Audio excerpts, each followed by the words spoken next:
सारंग आणि सावली गाडीतून जात असताना सारंग एका ठिकाणी गाडी थांबवतो, कारण त्याला फोन आलेला असतो म्हणून तो अटेंड करायचा असतो.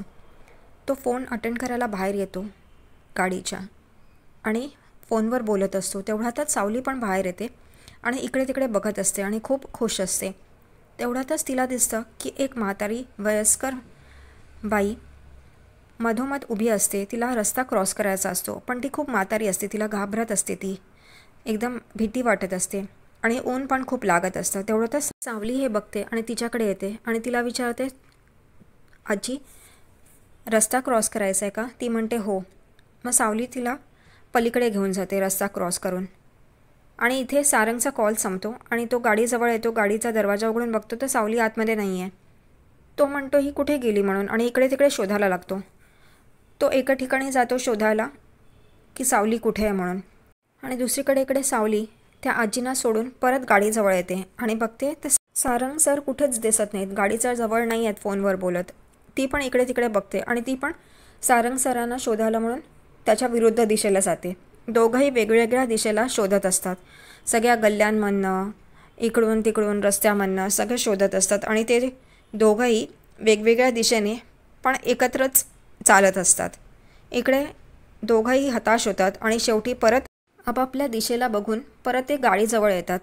आणि इकडे सावली गाडीजवळ उभी असते. सारंग सर नसतात, त्यामुळे ती वाट बघत असते आणि विठ्ठलाची प्रार्थना करते हात जोडून की सारंग सर कुठे आहेत, त्यांना लवकर आण म्हणून.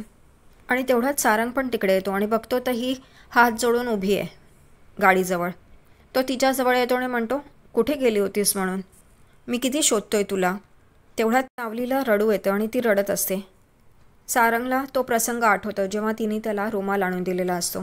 तसा तो आपल्या पॉकेटमधनं रुमाल काढतो आणि तिला देतो आणि सांगतो डोळे पुस म्हणून. ती तो रुमाल घेते आणि शांत मान खाली घालून उभी असते. तो म्हणतो गाडीत बस. तेव्हा ती जाऊन गाडीत बसते. इकडे ते दोघंजणही एका ठिकाणी येऊन सारंग गाडी थांबवतो. सावलीला कळत नाही काय झालं आहे म्हणून. तेव्हा तो म्हणतो की तुझ्यासाठी एक सरप्राईज आहे. तिला एकदम आश्चर्य वाटतं. इथे सारंग म्हणतो त्याच्यासाठी तुला डोळे बंद करावे लागतील, नाही आता सरप्राईज कसं राहणार. ती मान हलवून हो म्हणते. इकडे सारंग तिला म्हणतो डोळे बंद कर. ती डोळे बंद करते. सारंग गाडीच्या बाहेर येतो, तिलाही गाडीच्या बाहेर काढतो आणि तिचा हात पकडून त्या ठिकाणावर घेऊन जात असतो. कारण तिचे डोळे बंद असतात, त्यामुळे तिला हात पकडूनच तिकडे तो घेऊन जातो आणि ती पण त्याचा हात धरून चालत असते डोळे बंद करून. आणि गाडी नो पार्किंगमध्ये लावलेली असते.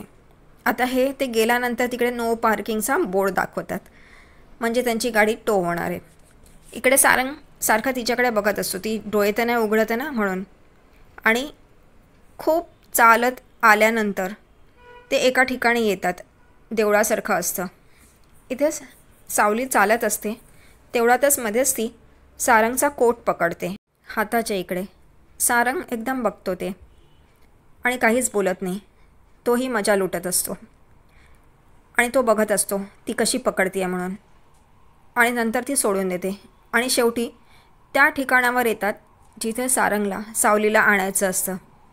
विठ्ठलाची भव्य मूर्ती असते आणि रांगोळीने विठ्ठलाचा टिळा काढलेला असतो खालती.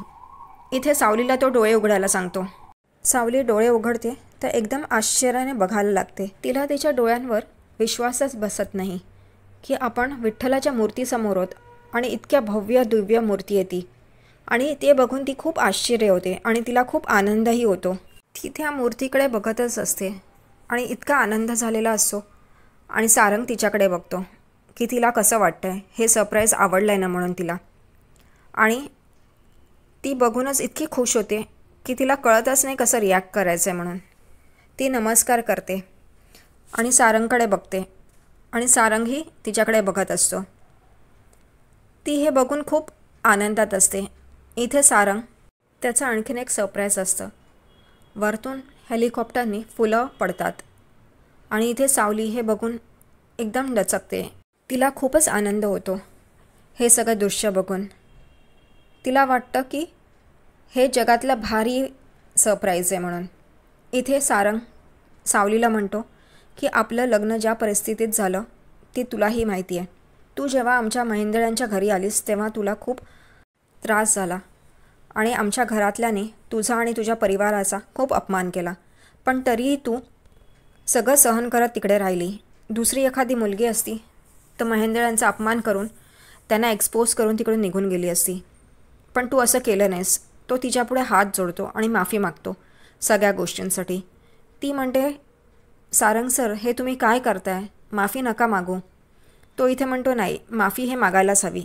ती म्हणते, मला हे सगळं खूप आवडलं, कारण माझ्यासाठी असं कोणी कधी केलं नव्हतं. आणि ते दोघंही रडायला लागतात. त्यालाही सारंगला आश्चर्य वाटतं हे ऐकून की ती एवढ्याशा गोष्टीमध्ये खुश झाली आहे म्हणून. इथे ते दोघं परत निघतात आणि गाडीजवळ येतात तेव्हा असं कळतं की तिकडे गाडीच नाही आहे.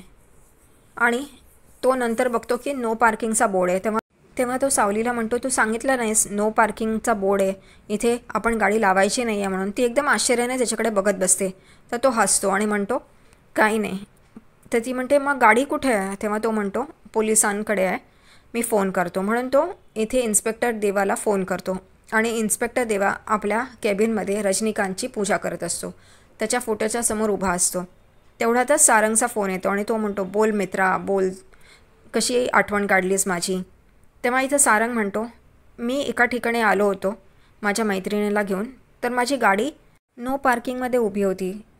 देवा इन्स्पेक्टरला कळतं. तो म्हणतो, एक काम कर, तू इकडे ये पोलीस स्टेशनमध्ये, मी गाडी मागवतो. तो म्हणतो, ठीक आहे म्हणून. इकडे सारंग सावलीला म्हणतो, मी ऑटो करून देतो, तू घरी जा, मी गाडी घेऊन येतो म्हणून पोलीस स्टेशनमध्ये जाऊन. ती म्हणते, ठीक आहे. ती ऑटोमध्ये बसते आणि निघून जाते. जाता जाता मागे वळून सारंग सरांकडे बघत असते. इकडे इन्स्पेक्टर देवा आपल्या हवालदार मित्राला म्हणतो, बस आजची एवढीच कमाई झाली. तेव्हा तो हवालदार आपली घरची दुखणी सांगत असतो आणि तो म्हणतो, ठीक आहे, पण आपला टार्गेट पूर्ण करायला हवा. तेवढाच तिकडे सारंग येतो आणि इकडे इन्स्पेक्टर देवा त्याला म्हणतो, अरे मित्रा, ये ये, तुझीच वाट बघत असतो. तोही त्याच्याजवळ येतो आणि त्याला मिठी मारतो.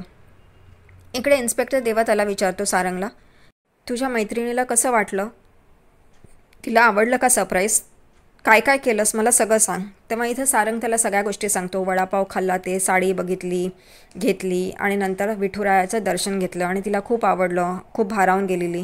तो इन्स्पेक्टर देवा सारंगला म्हणतो, एवढ्यातच ती खुश झाली. तेव्हा सारंग म्हणतो, हो ना.